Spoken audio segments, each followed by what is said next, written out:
ये कहानी चीन की एक ऐसी बस की है जिसे भूतिया करार दे दिया गया था और चीन के लोगों ने उस बस में ट्रैवल करना ही बंद कर दिया था। आखिर क्या थी पूरी कहानी, आइए जानते हैं। नमस्कार दोस्तों, मेरा नाम मनीष है और आप देख रहे हैं दास्ताने जुर्म। आज की ये कहानी एक सच्ची घटना है जो चीन में घटित हुई थी।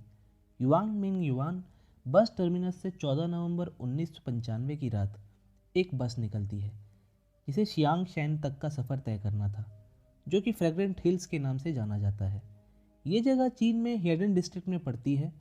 16 किलोमीटर का ये सफ़र उस बस को तय करना था जिसका रूट नंबर था 375। ये उस रात की आखिरी बस थी और इसके बाद बस की कोई सर्विस नहीं थी। ये आखिरी बस अपनी निर्धारित समय पर बस टर्मिनस से निकलती है। उस बस में कुल 2 लोग थे, लेडी कंडक्टर और बस ड्राइवर। बस के निकलने के बाद 3 स्टॉपेज के बाद ये बस वहाँ की सबसे मशहूर जगह समर पैलेस के बस स्टॉप पर रुकती है और वहाँ से कुछ मुसाफिर उस बस में दाखिल होते हैं, जिनमें एक यंग कपल, एक बूढ़ी औरत और एक नौजवान लड़का होता है। जो यंग कपल उस बस में दाखिल हुआ था वो बस में सबसे पीछे जाकर बैठ जाते हैं। वो बूढ़ी औरत आगे खिड़की के पास दूसरी सीट पर बैठ जाती है और वो नौजवान लड़का उसी बूढ़ी औरत के आगे वाली सीट पर बैठ जाता है। और इस तरह से उस टॉप पर चढ़े हुए सभी मुसाफिरों ने अपनी अपनी सीट ले ली। अब कुल मिलाकर उस बस में 6 लोग थे। बस का ड्राइवर, लेडी कंडक्टर, वो नौजवान लड़का, बूढ़ी औरत और एक यंग कपल। ये बस शहर के बाहरी इलाके से फ्रेग्रेंट हिल्स की तरफ बढ़ती जा रही थी। हर तरफ एकदम सन्नाटा था। ठंड की उस कड़कड़ाती देर रात की सर्दी में केवल और केवल बस के इंजन की ही आवाज़ सुनाई दे रही थी। ये वक्त लगभग आधी रात का था। लगभग 2 से 3 बस स्टॉप गुजरने के बाद बस के ड्राइवर को उस रात के अंधेरे में 2 मुसाफिर खड़े हुए नजर आए, जो बस को रोकने के लिए हाथ हिला रहे थे। मगर क्योंकि वो दोनों लोग बस स्टैंड पर नहीं खड़े थे बल्कि उससे कुछ दूरी पर खड़े थे, तो बस ड्राइवर ने गाड़ी ना रोकने का फैसला किया।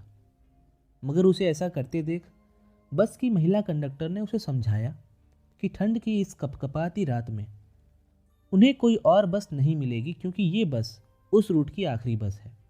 तो वो उन दोनों मुसाफिरों को बस में चढ़ने दे, नहीं तो उन्हें रात भर इतनी ठंड में सुबह होने का इंतज़ार करना पड़ेगा। बस वाला उस महिला कंडक्टर की बात मान लेता है और उन 2 लोगों के लिए बस रोक देता है और फिर दोनों मुसाफिर पिछले दरवाजे से बस के अंदर दाखिल होते हैं। उन दोनों मुसाफिरों के दाखिल होने के बाद ही ये सामने आता है कि वो 2 नहीं बल्कि 3 लोग थे। उन दोनों मुसाफिरों ने बीच में एक तीसरे आदमी को कंधे का सहारा देकर के पकड़ा हुआ था। मगर उन दोनों के बस में चढ़ने से पहले ये तीसरा शख्स किसी को दिखा ही नहीं। बीच वाले आदमी ने अपने दोनों हाथ बाकी दोनों लोगों के कंधे पर रखे हुए थे और उसका सर नीचे की ओर झुका हुआ था। उसका चेहरा भी देख पाना मुश्किल था क्योंकि उसके बाल भी बिखरे हुए थे। बाकी के 2 लोगों का चेहरा भी बिल्कुल सफ़ेद था और ये तीनों ही लोग काफ़ी अजीब लग रहे थे। और इन तीनों ने चीन के ट्रेडिशनल कपड़े भी पहने हुए थे। बस में दाखिल होने के बाद ये तीनों बस के पीछे वाली सीट पर जाकर के अपनी जगह ले लेते हैं और किसी से कुछ बात नहीं करते। बस के दरवाजे बंद होते हैं और बस अपनी मंजिल को रवाना होती है। मगर इन तीनों लोगों को देखकर बस में बैठे बाकी सारे पैसेंजर्स घबराने लगते हैं। आधी रात का वक्त, तीनों का हुलिया अजीब, तीसरे आदमी का पहले ना दिखना और बस में चढ़ने के तुरंत बाद उसका दिखने लग जाना, इन सभी वजहों से बाकी के पैसेंजर्स बेचैन हो रहे थे। बस में मौजूद लेडी कंडक्टर ने सभी को समझाने की कोशिश की और कहती है कि शायद वो लोग किसी ड्रामा कंपनी में काम करते हैं, इसीलिए ऐसी ड्रेस में हैं, और क्योंकि ये इस रूट की आखिरी बस है तो बस को पकड़ने के चक्कर में वो जल्दबाजी में ड्रेस बदलना भूल गए होंगे। और लेडी कंडक्टर उन्हें और पैनिक ना होने की सलाह देती है। महिला कंडक्टर की बात नौजवान लड़के और यंग कपल को समझ में आ जाती है और वो लोग शांत हो जाते हैं। मगर वो बुजुर्ग महिला बार बार उन 3 पैसेंजर्स को अशांत मन से ऑब्जर्व कर रही थी। कुछ ही देर में 2-3 स्टॉप के बाद यंग कपल का स्टॉप आ जाता है और वो गाड़ी से उतर जाते हैं। कपल के उतरने के बाद बस में कुल 7 लोग थे।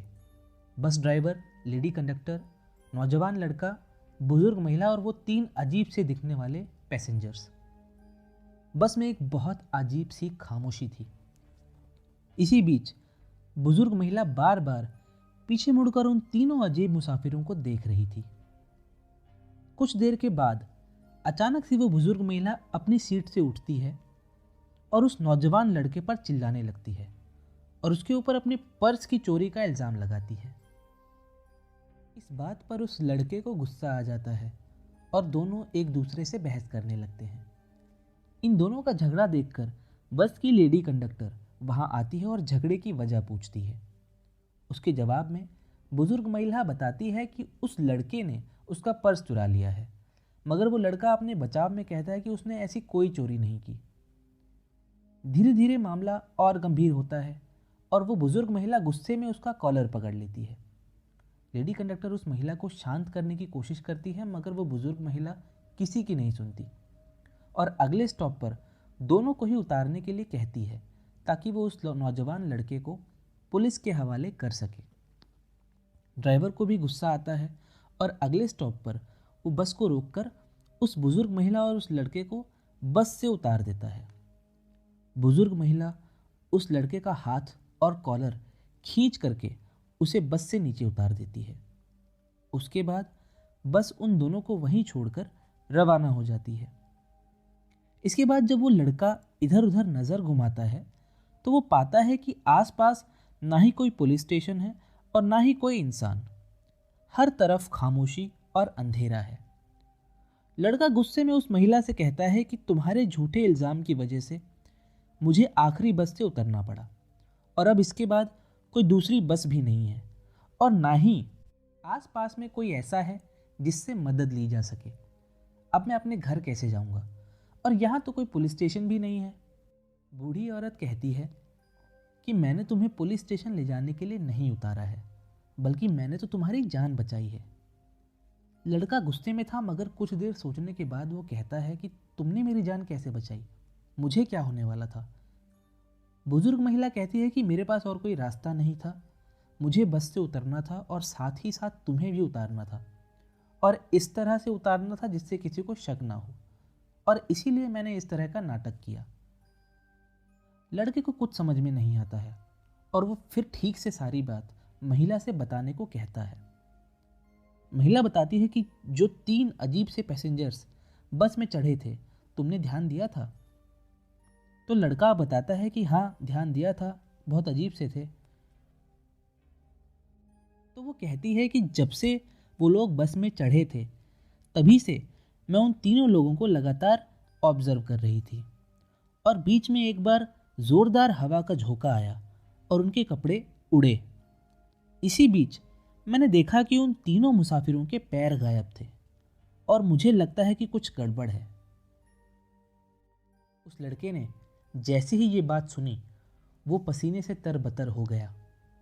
कुछ देर बाद बुजुर्ग महिला कहती है कि यहीं थोड़ी दूर पर एक पुलिस स्टेशन है, वहाँ चलकर ये सारी बातें बताते हैं। दोनों पुलिस स्टेशन जाते हैं और पुलिस को सारी बात बता देते हैं। जब उस बूढ़ी महिला ने पुलिस को उन तीनों पैसेंजर्स के पैर ना होने की बात बताई तो पुलिस ने इस बात को गंभीरता से नहीं लिया और उनकी सारी बातें सुनकर उनसे उनकी बेसिक जानकारी लेकर उन्हें अपने अपने घर भेज दिया। 14 नवंबर 1995 की रात गुजरती है और 15 नवंबर को एक बहुत ही हैरत अंगेज बात सामने आती है। बीती रात की रूट नंबर 375 की आखिरी बस जो yuan Ming yuan bus terminus से फ्रेग्रेंट हिल्स के लिए रवाना हुई थी, वो बस फ्रेग्रेंट हिल्स बस डिपो पहुंची ही नहीं। वो बस बड़े ही खुफिया तरीके से गायब हो गई थी और उस बस के साथ साथ बस का ड्राइवर और लेडी कंडक्टर भी गायब थे। बस डिपो वालों ने पुलिस के पास जाकर इसकी रिपोर्ट लिखवाई और सारी बातें बताई। जब पुलिस को रूट नंबर 375 बस के लापता होने की बात पता चली तब उन्हें पिछली रात वाली वो बुजुर्ग महिला और वो लड़का याद आया। उन दोनों को इंक्वायरी के लिए बुलाया गया और उन दोनों ने रात वाली कहानी वापस से दोहराई। पुलिस ने इस बार उनकी बातों को गंभीरता से लिया और सारी बातें गौर से सुनी। इधर बस समेत बस का ड्राइवर और लेडी कंडक्टर के लापता होने की बात मीडिया में लीक हो गई और साथ ही साथ उस बुजुर्ग महिला और उस लड़के की कहानी भी मीडिया के सामने आई और देखते ही देखते ये खबर चारों तरफ फैल गई। लोग भी तरह तरह की बातें बनाने लगे थे। जगह जगह बुजुर्ग महिला और उस लड़के के इंटरव्यूज मीडिया में होने लगे। पुलिस बस की तलाश कर रही थी मगर उन्हें कोई सुराग नहीं मिल रहा था। इसी खोजबीन में 2 दिन गुजर जाते हैं और 17 नवंबर 1995 को पुलिस को फ्रेग्रेंट हिल्स से 100 किलोमीटर दूर म्यून रिजर्वायर नाम की एक नदी में एक बस डूबी हुई मिलती है। तहकीकात के बाद पता चलता है कि ये वही रूट नंबर 375 है जो 14 नवंबर की रात से गायब है।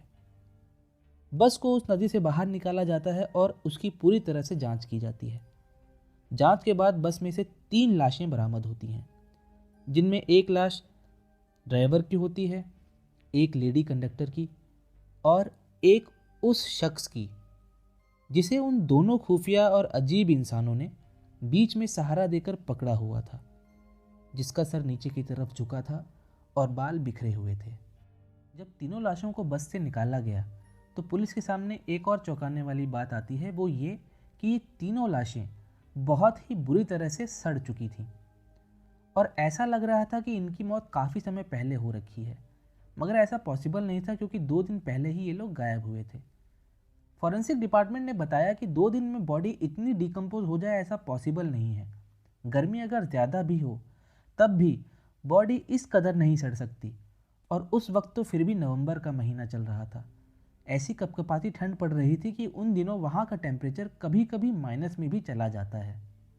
इसी बीच पुलिस ने एक बात पर गौर किया कि जिस जगह ये बस डूबी हुई मिली उस जगह की दूरी फ्रेग्रेंट हिल्स से लगभग 100 किलोमीटर थी।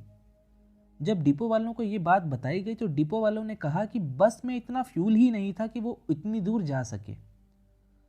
पुलिस ने तहकीकात के लिए फ्यूल टैंक खोला और पुलिस को एक और झटका लगता है। पुलिस ने देखा कि पूरा का पूरा फ्यूल टैंक ताज़े खून से भरा हुआ था। पुलिस ने सारे सीसीटीवी कैमरा की रिकॉर्डिंग्स निकाली और उन रिकॉर्डिंग्स में उन्होंने पाया कि जहां पर वो बुजुर्ग औरत और वो लड़का बस से उतरे थे वहां तक बस सीसीटीवी कैमरा में कैद हुई, मगर उसके बाद के किसी भी सीसीटीवी कैमरा में वो बस नहीं देखी गई। और ऐसा क्यों हुआ, ये बात आज तक एक रहस्य है। पुलिस इस केस की छानबीन करती रही मगर इसका कोई फायदा नहीं हुआ। दोस्तों, इस घटना को हुए 26 साल हो गए हैं मगर आज भी ये 4 बातें रहस्य ही हैं। पहली बात ये कि बिना फ्यूल के वो बस 100 किलोमीटर तक कैसे गई? क्या वो बस फ्यूल की जगह खून से चली थी? दूसरी ये कि इतनी ठंड होने के बावजूद भी वो लाशें इतनी बुरी तरह से कैसे सड़ गईं? तीसरी कि बस में दाखिल होने वाले वो 3 अजीब से दिखने वाले लोग कौन थे? और चौथी ये कि उस बुजुर्ग महिला और नौजवान लड़के के उतरने के बाद बस आगे सीसीटीवी कैमरा में कैद क्यों नहीं हुई? ये कहानी थी चीन की बस रूट नंबर 375 की। इस घटना के बाद लोगों ने इस बस में सफ़र करना लगभग बंद ही कर दिया था और आज भी ये कहानी चीन में सुनी और सुनाई जाती है। दोस्तों, आज के लिए बस इतना ही। जल्द ही मिलेंगे आपसे एक और रहस्यमय कहानी के साथ। नमस्कार।